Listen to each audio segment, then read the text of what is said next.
620. Om Namo Bhagavate Vasudevaya. Om Namo Bhagavate Vasudevaya. Oh, wait. You went on mute. Om Namo Bhagavate Vasudevaya. Om Namo Bhagavate Vasudevaya. Om Namo Bhagavate Vasudevaya. Om Namo Bhagavate Vasudevaya. Om Namo Bhagavate Vasudevaya. Om Namo Bhagavate Vasudevaya. Narayanam Namaskrityam Naram Chaiva Narottamam Devim Saraswatim Vyasam Tato Jayam Udirayet Nasta Praeshu Abhadreshu Nityam Bhagavata Sevaya Bhagavati Utamashloke Bhaktir Bhavati Naishtiki. So we are reading from the Srimad Bhagavatam, Canto 3, Chapter 6, Text 29, sorry. I'm looking at 29 and I'm saying 28, but it's 29. Okay. So let's start by reading each word separately. Tartiyena. Tartiyena. Svabhavena. Svabhavena. Bhagavatnabhim. Bhagavatnabhim. Ashrita. Ashrita. Ubhayo. Ubhayo. Antaram. Antaram. Vyoma. Yoma. Ye. Ye. Rudraparshadam. Udraparshadam. Kana. Na. Tartiyena svabhavena. Tartiyena svabhavena. Bhagavanabhim ashrita. Bhagavanabhim ashrita. Ubhayor antaram vyoma. Ubayor antaram vyoma. Ye rudra parshadam gana. Ye rudra parshadam gana. Tartiyena svabhavena. Kartiyena svabhavena. Bhagavanabhim ashrita. Bhagavanabhim ashrita. Ubhayor antaram vyoma. Ubayor antaram vyoma. Ye rudra parshadam gana. Ye rudra parshadam gana. Tartiyena svabhavena. Kartiyena svabhavena. Bhagavanabhim ashrita. Bhagavanabhim ashrita. Ubhayor antaram vyoma. Ubayor antaram vyoma. Ye rudra parshadam gana. Ye rudra parshadam gana. Tartiyena svabhavena. Bhagavan abhimashrita. Ubayor antaram vyoma. Ye rudra parshadam gana.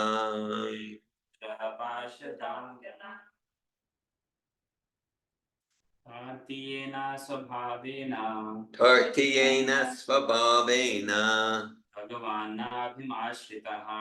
Bhagavanabhim ashrita. Ubhayorantaram vyoma. Ubayor antaram vyoma. Ye rudra parshadam ganaha. Ye rudra parshadam gana. Tartiyena svabhavena. Tartiyena svabhavena. Bhagavanabhim ashrita. Bhagavanabhim ashrita. Ubhayor antaram vyoma. Ubayor antaram vyoma. Ye ruda parshadam gana. Ye rudra parshadam gana.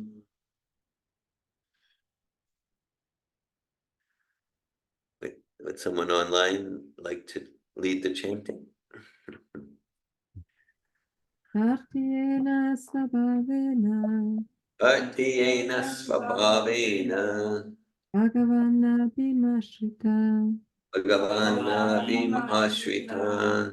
Upayorantaram Vyoma Ubayorantarabhyoma Irudra Parshadam Gana Evudra Parashadam Ganan.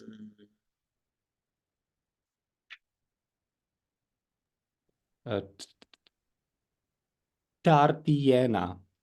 Kartiena. By excessive development of the third mode of material nature, the mode of ignorance.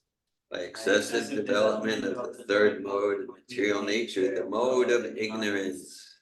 Svabhavena. Svabhavena. By such nature.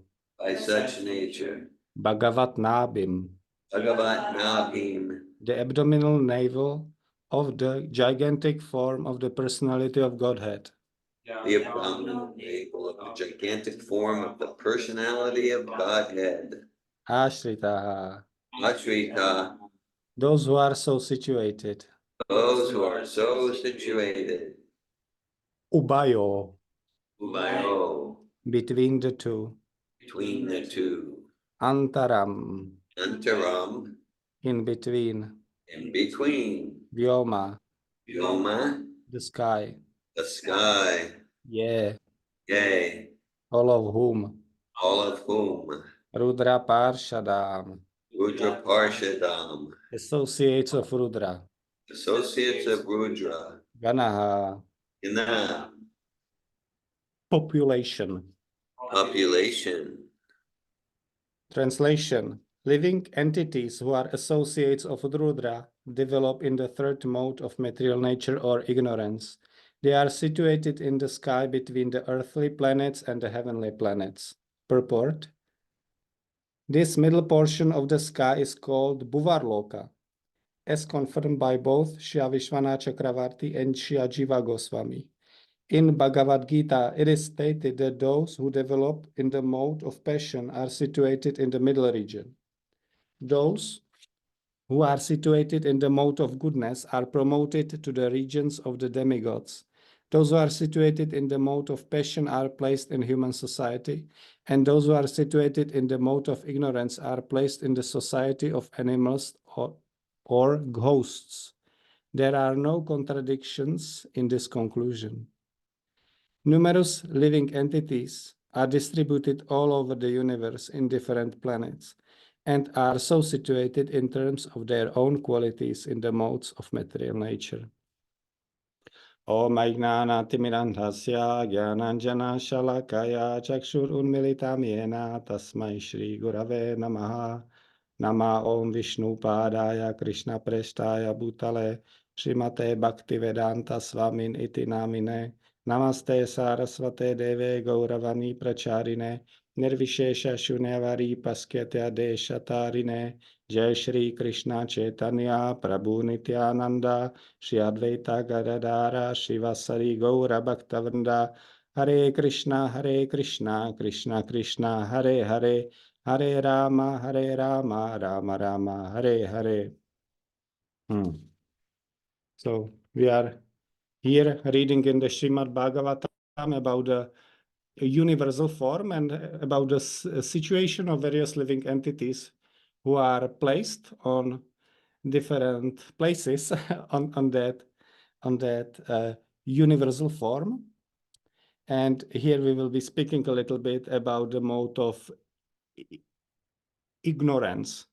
So I have a question for you because we will be talking about ignorance. So who knows what the acronym that means? Like there are words behind those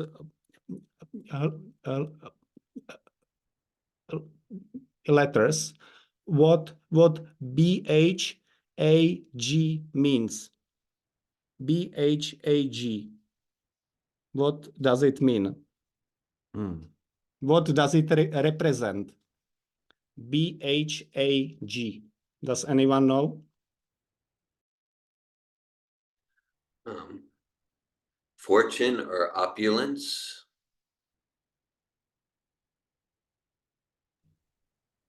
Well, No.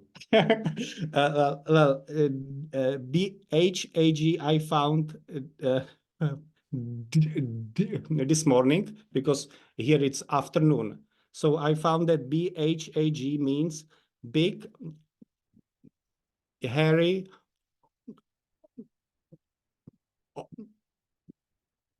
audacious goal. So that's the thing I learned in the morning. That's the deeper meaning. That's the deeper, the true meaning of BHAG.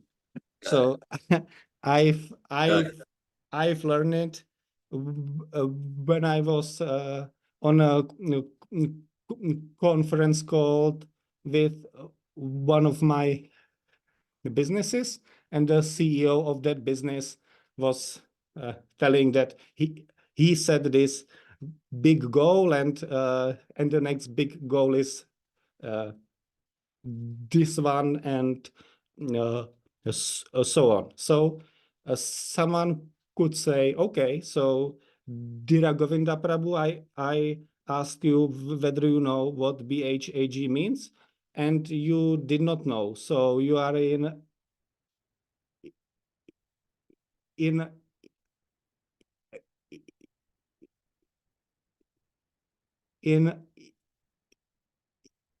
ignorance, right? Because you did not know. Hare Krishna, my greetings.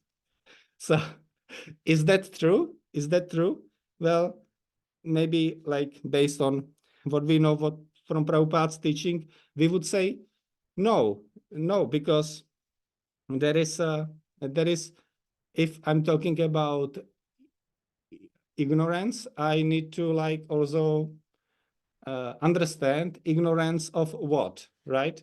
Because ignorance is like something I do not know. And that, so if I'm not in ignorance, does it mean that I need to know each and everything that someone else makes up? Definitely not. Like if someone makes up this BHAG, I can still be situated in the in understanding in the higher mode of nature, and still do not know what this really means. So let's talk about uh,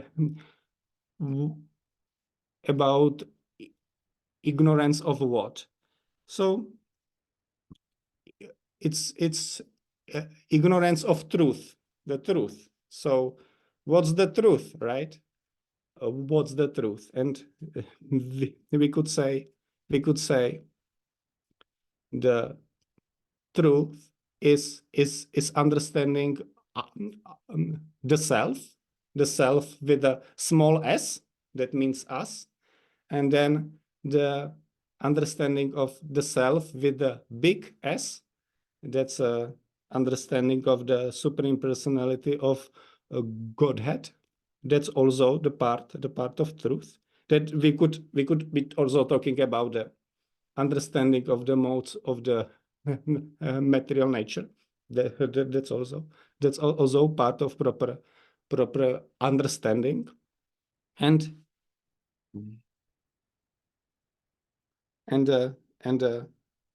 the real understanding is the understanding of the absolute truth, because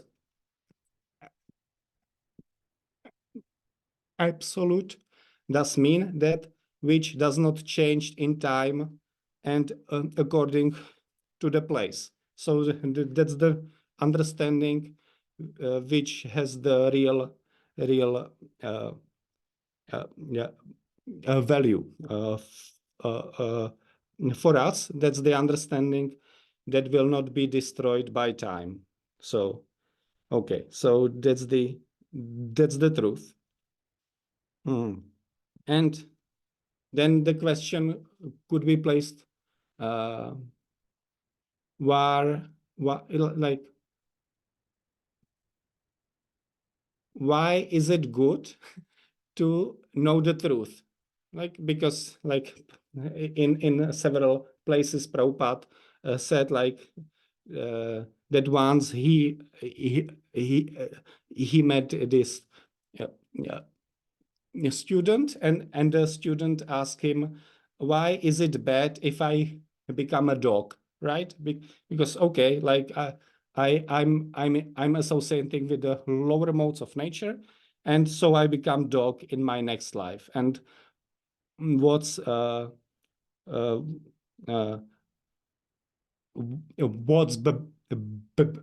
bad about it?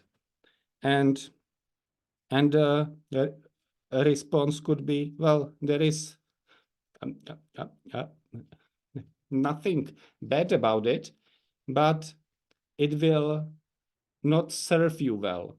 It will not serve you well because you are seeking bliss, joy, enjoyment. That's our nature.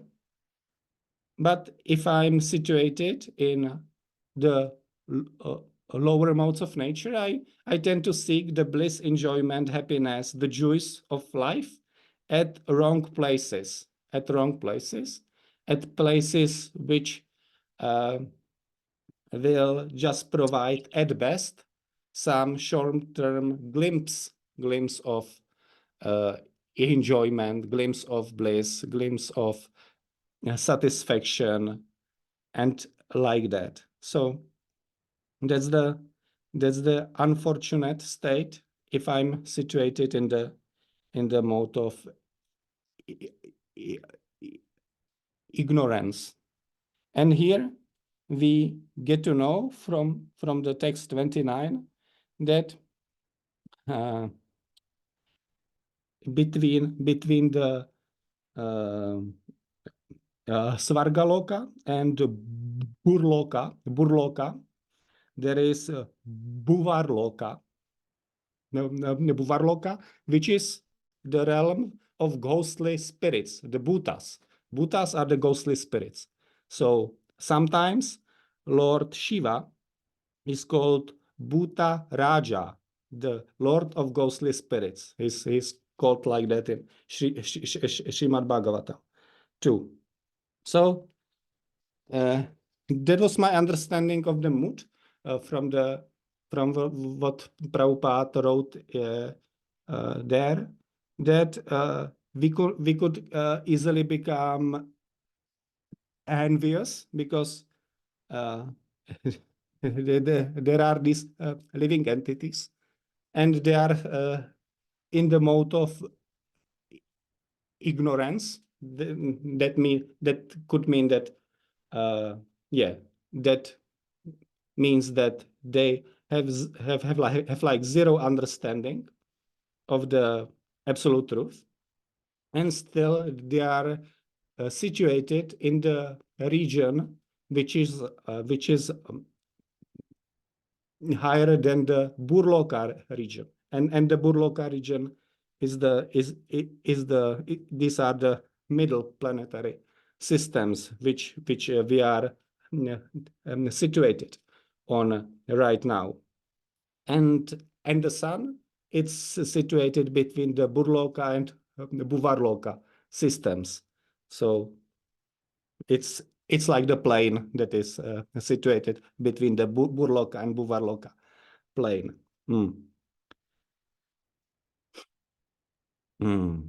So, and Prabhupada here explains that numerous living entities are distributed all over the universe. So there is no contradiction here.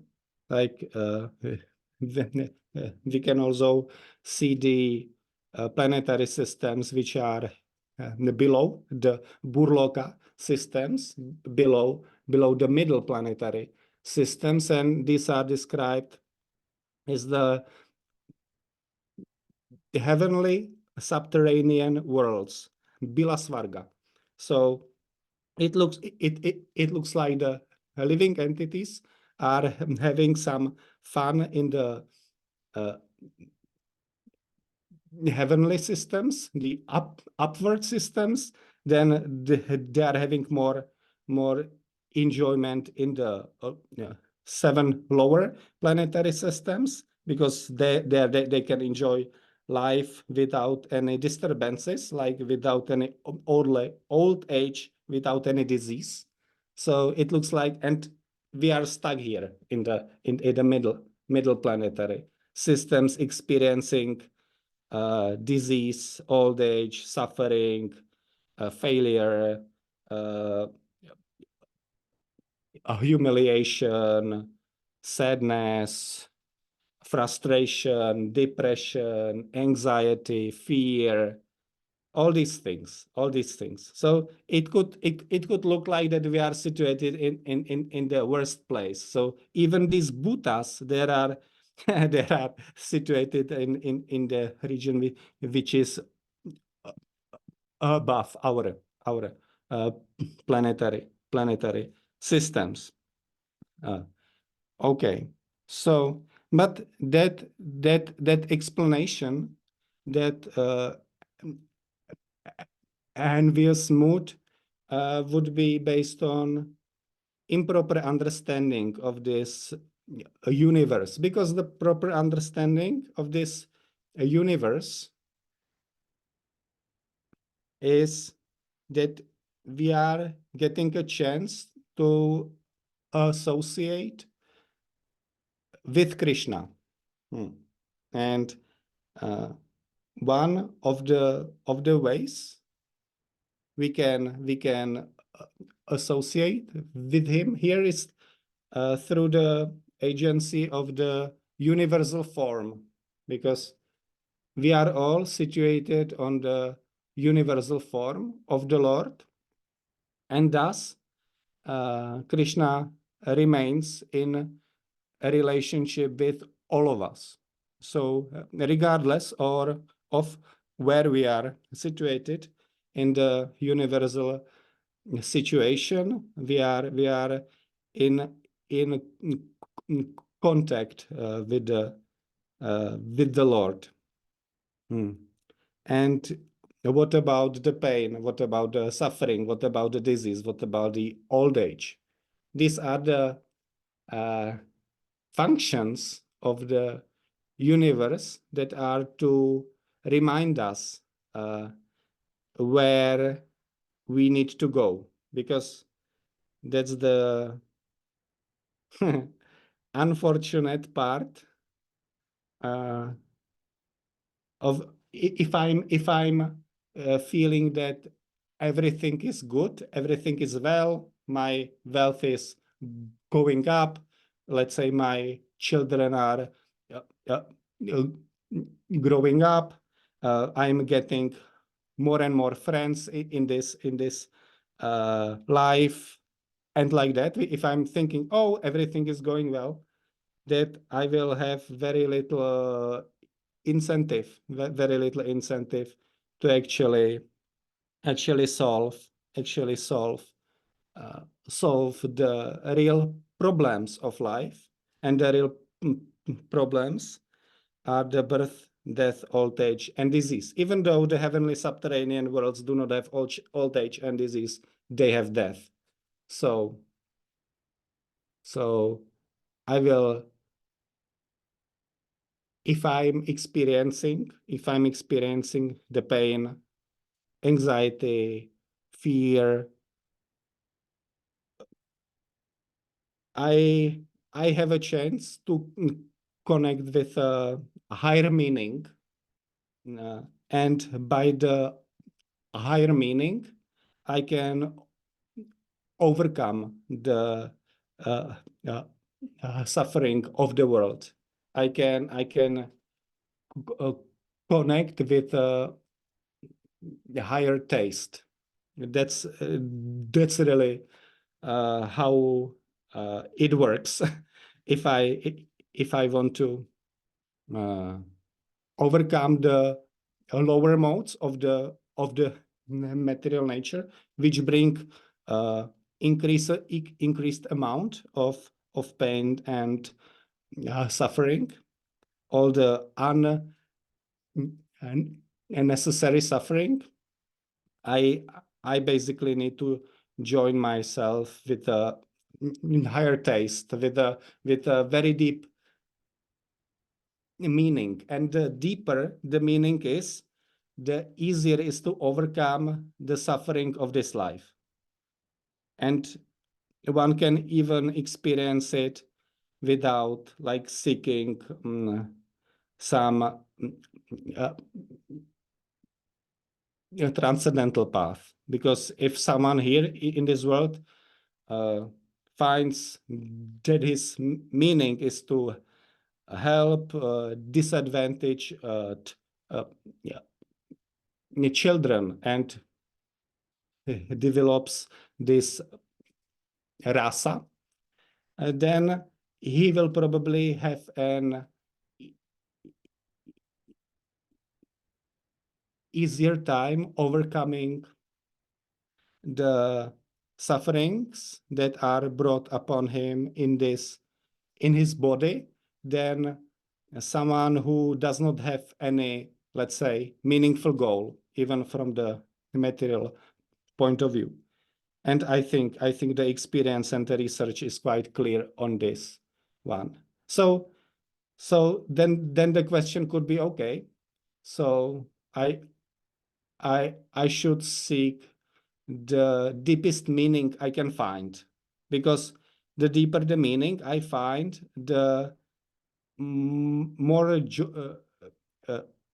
joyful, the more meaningful the life, and the less I will be influenced by the pain and suffering in this world. So that's an probably intelligent question. And the deepest meaning is to understand the cause, the ultimate cause, the cause of all causes. Because if I understand the cause of all causes, then I can also understand all the other causes.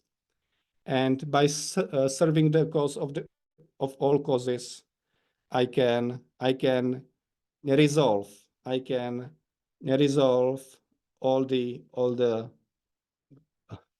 problems that I'm facing, and it's a situation where I will be in full integrity, and then the pain and suffering will not really influence my consciousness, and even influence my experience. So that's the distinct advantage of being in this middle planetary system, which could look like a place full of suffering, but it's also a place full of opportunities to connect with the higher meaning. And yes, and here Srila Prabhupada in the purport, he quotes the verse from Bhagavad Gita: Urdvam gachanti satvasta, madhye tishtanti rajasa, jaganya gunavartishta ado gachanti tamasa. So according to the consciousness we cultivate in this life, we receive our body and our situation in the next life. Also, we can experience it also during this life. We do not need to wait for the big change of our body, which is called death. We can also experience it during our so-called small changes of our body, which is called like this human experience. So if I cultivate the mode of sattva, I will be experiencing relatively more satisfaction, more meaning, less anxiety, less depression, less frustration, and like that. And I can change my destination very fast in this human form of life here. Actually, if I have some direction, some proper direction, because if I do not have proper guidelines, proper guide, then I will be lost. Like last year, I've hurt my leg. So I could not run, and so I had this trouble with my leg, and I had no idea what to do with it. So I went to a physiotherapy, and he gave me some guidelines what to do with my leg, so the muscles heal. But it did not work. So then I tried, okay, I will not be stretching my leg, let's say, but I will keep my leg calm, and it will all settle down. So that one did not work either. I was like waiting for 3 months, and it did not work. So now I'm trying something else, and that's like the experience. That's like our experience if we do not have a proper guideline what to do. It's like I know that I could change the condition of the leg within a few weeks if I know what to do, if I know how to stretch it, uh, how to move it, and like that. But because I don't have that understanding, I'm basically lost, and I'm just trying things. Yes. So we have a chance in this, yeah, to at least with respect to the uh, to, to, to the ultimate goal of life. The path is quite clear. It's like simple. So chant the holy name of the Lord, and yes, and try to follow the rules, and we will be connecting with the truth and with the path. With regard to the resolution of my leg, I'm still not sure. So we shall see, but that's not really crucial, because in the end, I don't need to run. So yeah, I like that. Okay, so I think I will stop here, at least for now. So I will read the verse again. Tartiyena svabhavena bhavanabhim ashritah ubayor antaram vyoma rudra parshadam gana. Living entities who are associates of Rudra develop in the third mode of material nature or ignorance. They are situated in the sky between the earthly planets and the heavenly planets. Hare Krishna, thank you for your attention. And now is the place if you want to share anything, your comments, questions, and like that. Hare Krishna.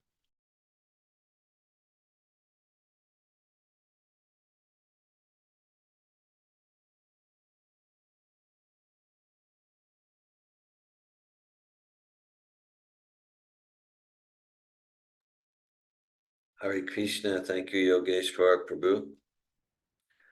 Thank you for starting the class by revealing my ignorance. Hare Krishna, great way to start the day. So, yeah, well, I think the essence there. So, because you know, from when I started reading Prabhupada's books, like 45 years ago, like he's talking about knowledge, and then kind of where you went at the beginning of class. You know, I think it really makes the distinction between, because when I think of knowledge, we can think of, you know, the periodic table, or who won the Super Bowl, or what's the stock market doing. But like when the Bhagavatam or Bhagavad Gita talk about knowledge, as you indicated, that's not what's being talked about. Of course, in a sense it is, because there's knowledge. There's so-called knowledge, just like there's so-called happiness in ignorance, passion, goodness, and then transcendence. So actual knowledge, actual happiness, that means that Shuddha Sattva platform. So actual knowledge, it's not data or information. It's absolute knowledge, that which is true in all time and space. So knowledge about the distinction between spirit and matter, soul and body, the sambandha, our essential relationship with material energy, with the Supreme Personality of Godhead, the nature of spirit, the nature of Supreme Spirit, this knowledge that's true in all time and space. So I just see that as a very salient and important point. And then, yeah, your point about, so we got these relatively degraded living entities, right? Like this Rudra lower mode, but they're like on higher, in one sense, they're in higher consciousness, higher level planetary system than us. And then Prabhupada makes the point in the purport. He said like, there's no contradiction here, right? There's no contradiction. So we could think, well, why would there be a contradiction? So, not that I understand, you know, everything Prabhupada's referring to, but my understanding, like, it could seem like, even if we think of like, okay, the verse you quoted from Bhagavad Gita that Prabhupada references, that kind of like, okay, in mode of goodness, it's like demigod, heavenly planets, and mode of ignorance, it's the lower planets. Mode of relatively higher modes, we might get a human birth. Lower modes like animal birth, plant birth. Okay, well then what if you get, like, in the heavenly planets, you got animals and plants? So how's all that work? And then my understanding is like Srila Prabhupada is emphasizing that, like, the principles are clear, as you said, like, as I know you're aware, in the 1990s, we did research on the Vedic personality inventory, research on the Vedic hypothesis, the Vedic assertion that basically, to the extent that we develop and cultivate sattvic consciousness, habits, worldviews, that will correlate to inner peace and fulfillment and security and all those experiences everyone's looking for. So it's like, yeah, so what if you got like an animal, a plant on a heavenly planet? Is that goodness, ignorance? So like Krishna says in the Bhagavad Gita, like, the principles are straightforward, but the intricacies of karma and the interactions of the modes, the intricacies are very complex. And that's something I think Prabhupada's getting at there when he says there's no contradiction, because we accumulate all sorts of complexities of mixtures of the modes. And I appreciate your point. So there's different planetary systems, even the lower planetary systems, they're very high tech.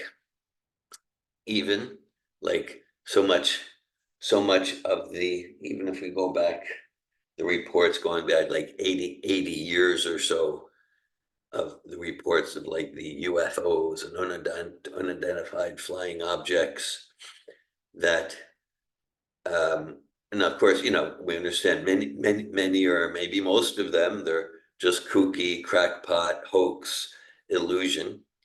At the same time, there's actually many hundreds or even thousands that it's from people who are like respectable, they don't have any psychological aberrations, and there's multiple witnesses, and the reports describe what's the reports very much parallel the Vedic descriptions, not so much of demigods and stuff, but more of like the high tech technology and residents of the lower planetary systems, which is very interesting because let's say someone giving such an account, whether in recent years or the 1940s, well, these people from a farm in Nebraska or a business person in New York City, they haven't studied the Bhagavatam.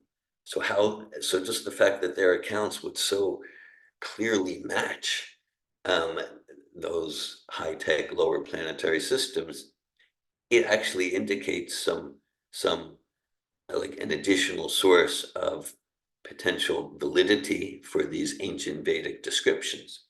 And so as you emphasized, yeah, in different material planetary systems, some have lower pleasure comfort levels compared to the average Earth experience, and some have higher levels. But the Earth experience, that's why it's described in the Bhagavatam, the demigods, high level enjoyment, the demigods are waiting in line to take birth in Lord Chaitanya's movement in the Earth, in the Bhuloka planetary system, because this is like the relatively the ideal mix of like suffering and misery, but not too much suffering and misery with some comfort to so that we can get inspired with determination for bhakti, and let me get out of this cycle of samsara and let me go back home, back to Godhead. So thanks for the different points in your class there. Hare Yeah. Krishna. Haribo, thank you for your sharing. A few points, yeah, like the required knowledge, the knowledge depends on my goal, right? Yeah. Because first I set a goal, and then with respect to the goal, I need a specific understanding. So if my goal is to play golf, so I need a specific set of understanding to play golf with some success. So that's one perspective. And with regards to the ghostly spirits, my understanding is I'm like 90% sure. My understanding is that they are in a higher planetary systems because they do not have the gross body. Yeah. So they live on a subtle platform. So from one perspective, one dimension, they are actually like higher. At the same time, as you indicated, if I progress upwards, I can also go downwards. So even though I may reach some higher planetary system, that does not mean that I'm closer to reaching the ultimate goal, as you sometimes use the example of the sattvic the platform. So if I want to like reach Gainesville, so I go to the Prague airport, right? Because by the plane, I have the best chance to reach Gainesville. Okay, so it's better to be located in Prague because there I can take the plane to Gainesville. But still, if I do not take the plane in the end, I'm still I'm still not reaching Gainesville. So in the end, all the living entities in the universe need to do the ultimate step, and that is to give up all the false designations and to connect with the real self.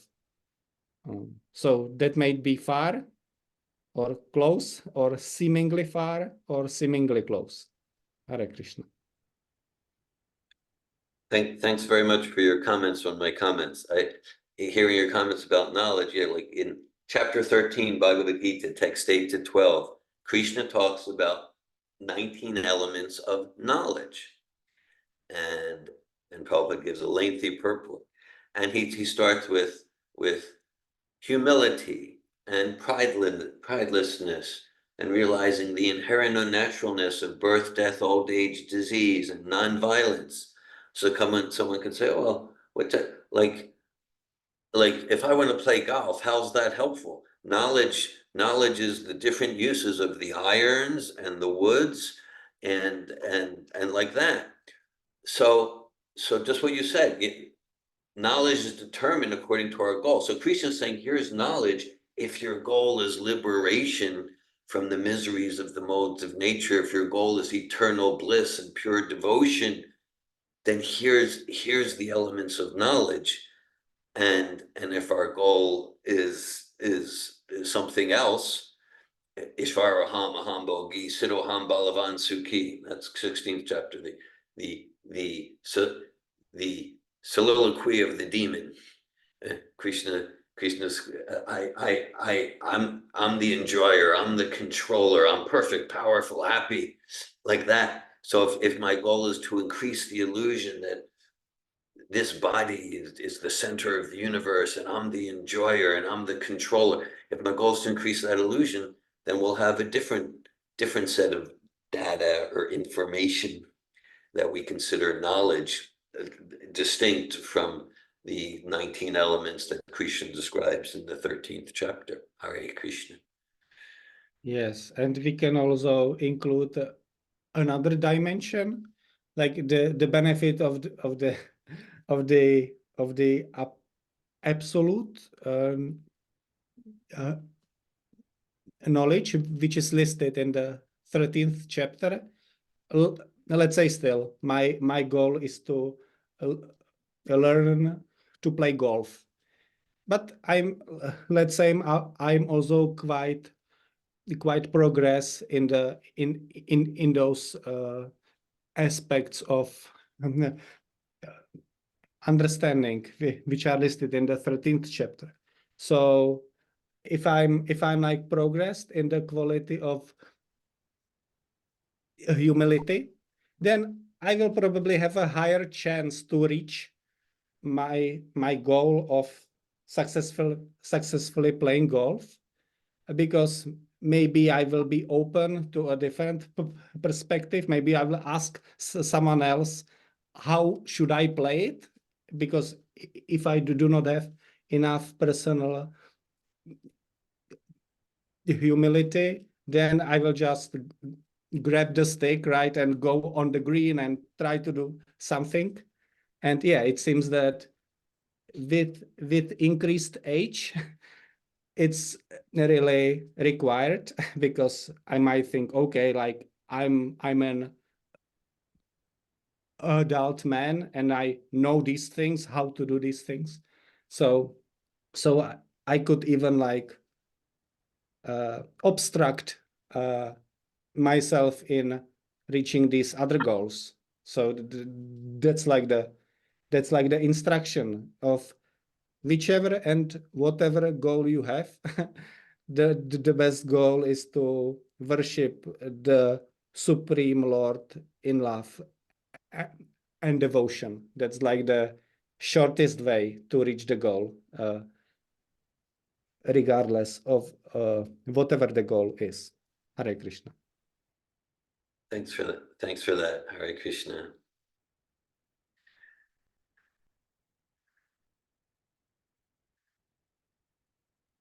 Hare Krishna. Haribol. This is Bhakta George. Dr. Thank you so much. George.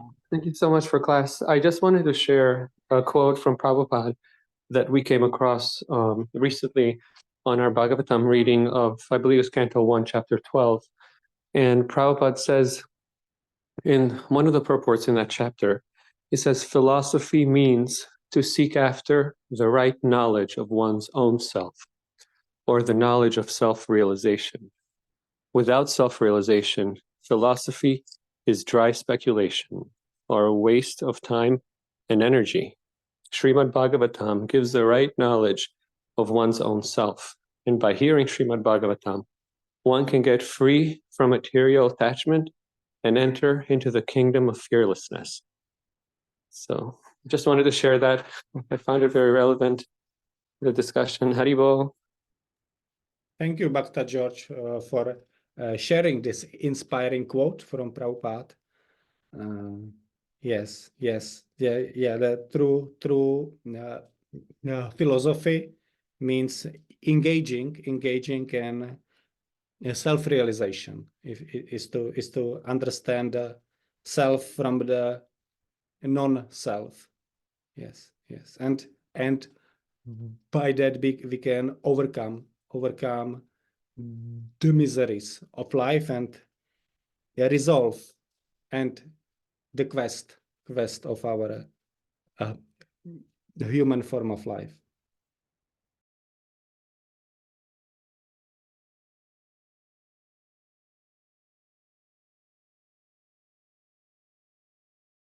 Is there anyone else who would like to share, ask, and like that? Follow up on appreciating that powerful, beautiful quote from Prabhupada. Thank you, Bhakti Oasis, Bhakti George there. And I'm thinking, because Prabhupada's saying, like, here's the purpose of philosophy. Philosophy actually means, like, it means love for truth. And then more and more, in the name of philosophy, more and more in the name of philosophy, there's an incredulity towards the possibility of any actual knowledge. Actually, a famous postmodernist philosopher, he wrote, postmodernism is characterized by an incredulity towards the possibility of foundations for knowledge. All right, so if we unpack that, so basically it's like a whole philosophical movement in school, and it's all about cultivating cynicism that there can be any real knowledge or any real truth, which of course leads to a sort of suicidal nihilism and just alienation. So we can see just like what goes on, not all, but so much of what goes on in the name of science leads to nescience, ignorance. So much of what goes on in the name of philosophy, which is meant to be deepening love for truth, is leading towards cynicism, towards the possibility of truth, at least truth with a large T. So Srila Prabhupada, just that text you just read, Bhakti George, for me, it really highlights how much of a revolutionary Srila Prabhupada was, just kind of standing strong against the torrential downward current of the age of Kali. Hare Krishna. Yes, thank you for sharing these points. And it's like we need like the proper understanding, or at least some understanding, so we can make decisions in this life, right? So I need to know who I am, and the better I know who I am and what my goal is, the better choices I can make. So that's like the result of the postmodern world, that we even debate like if this is a man or like that. It's like very prominent, especially in the United States. Not much in here still. So then I'm doubtful even about about if I have a male body or female body, or if I should act like a male or female, or I can do whatever I want, and I'm basically lost. And I'm just enhancing the mode of ignorance. And an other short point is like the enthusiasm for self-realization. So this week on Wednesday, I had my Bhagavad Gita class that I'm leading with my investment clients. So we were reading like the chapter of the second chapter, text 46, 47. And I was just kind of simply describing the human experience, and one person then shared. And it's like a big success if one person shares in that group. That's like a thing in Czech. People don't ask, people don't share. So and the person shared, oh, we actually all are experiencing this. And there was something attractive about it, just describing the real things that are going on for us. Anandini? Hare Krishna. Thank you. I'm appreciating this conversation, and I would like to share something about like the Vedic knowledge. So I'm really curious to understand the mystery, like Vedic knowledge, as we hear in Srimad Bhagavatam, it has a transformational effect on us or whoever reads it, and other knowledge doesn't have that effect. And recently, my younger daughter Noah, she goes to school, and she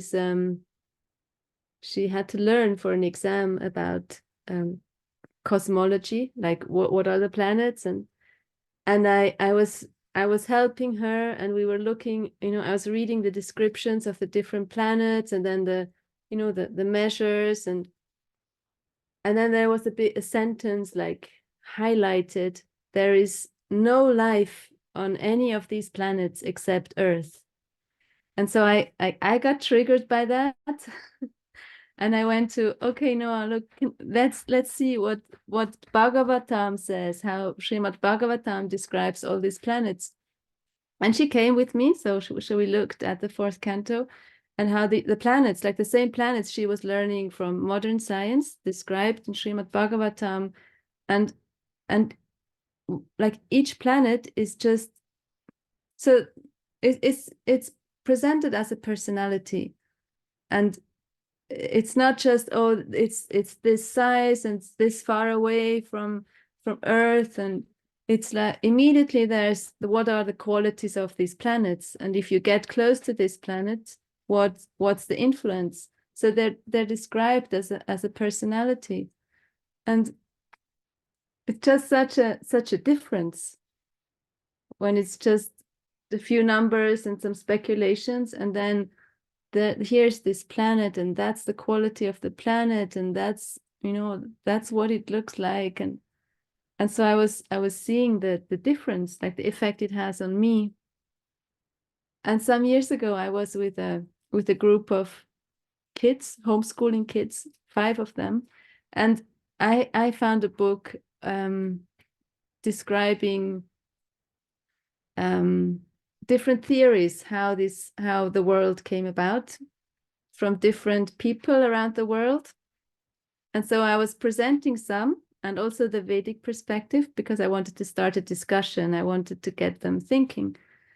And then one of the boys, he when we were in the discussion, he said, well, if I consider that Earth is the body of a person, and that person even has a name, I will never again do anything that's harmful to nature. And that was really like moving and impactful for me to see, once he got to the personal view of our planet, not just it's somehow came out of nothing, or no, but hey, this is a person and that's the body, and it looks like the planet Earth. He naturally went to respect and wanting to care for nature, and opposite of exploiting and just doing whatever you want. So yeah, that's what I wanted to share. Thank you. That in the Vedic version, you found a personal relationship in the development of the understanding of the various planets. And if you compare it to the school version, it's like empty. It's like it's like empty, and it's like astounding if they had their written like there is no other life in other planets. Like I would understand if they wrote like, so far we did not find life in other planets. That would be like sincere. But like regarding to the development of like the understanding, like what we knew 200 years ago was from the modern perspective much less than what we know now. So that indicates that maybe in like 500 years we will discover some life, but there is no life. Okay, yes, and yes, and like the the understanding of personal relationship leads to change in behavior. That's what you shared also. Hare Krishna.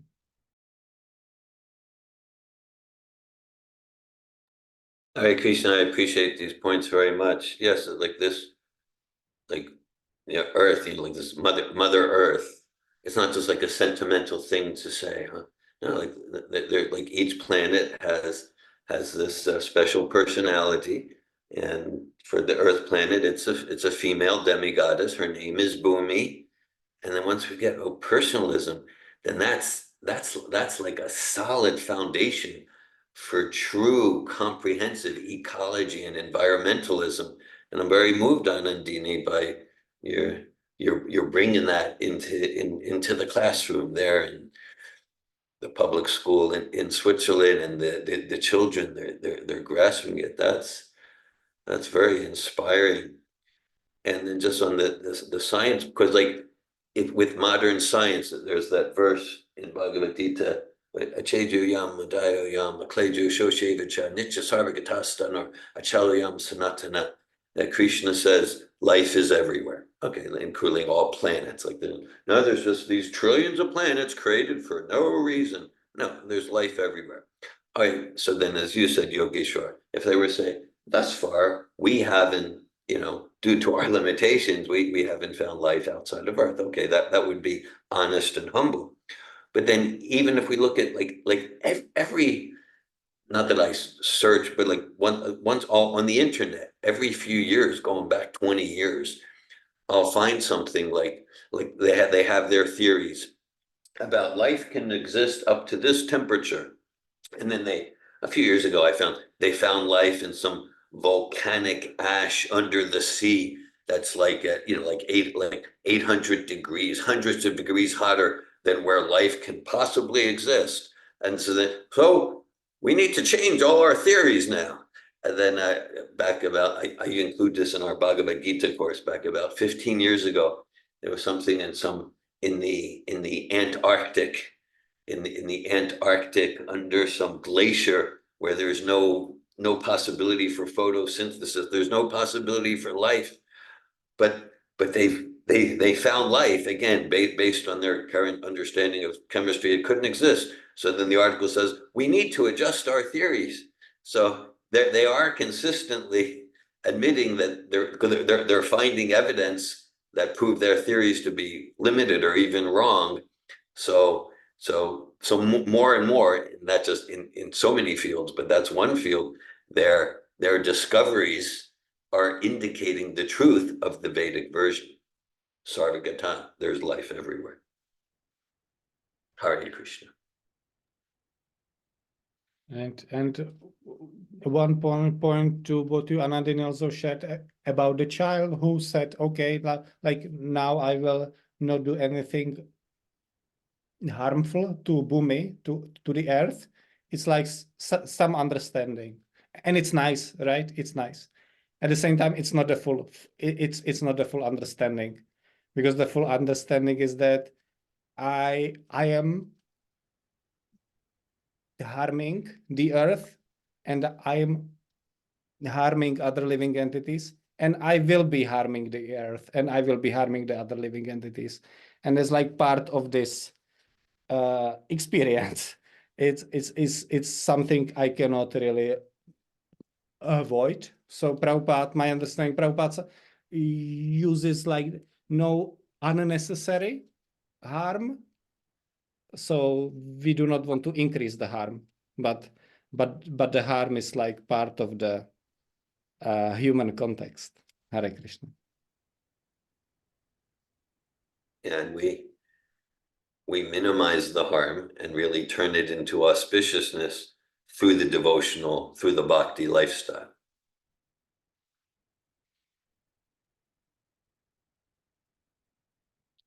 You're on mute, Yogeshwara Prabhu. Thank you. That sounds like a nice point to end at. So I thank you, all of you, very much for this time. Grantara Srimad Bhagavatam ki, Jai, Prabhupada ki. Jai. Thank you, Prabhu. Hare Hare Bol. Krishna.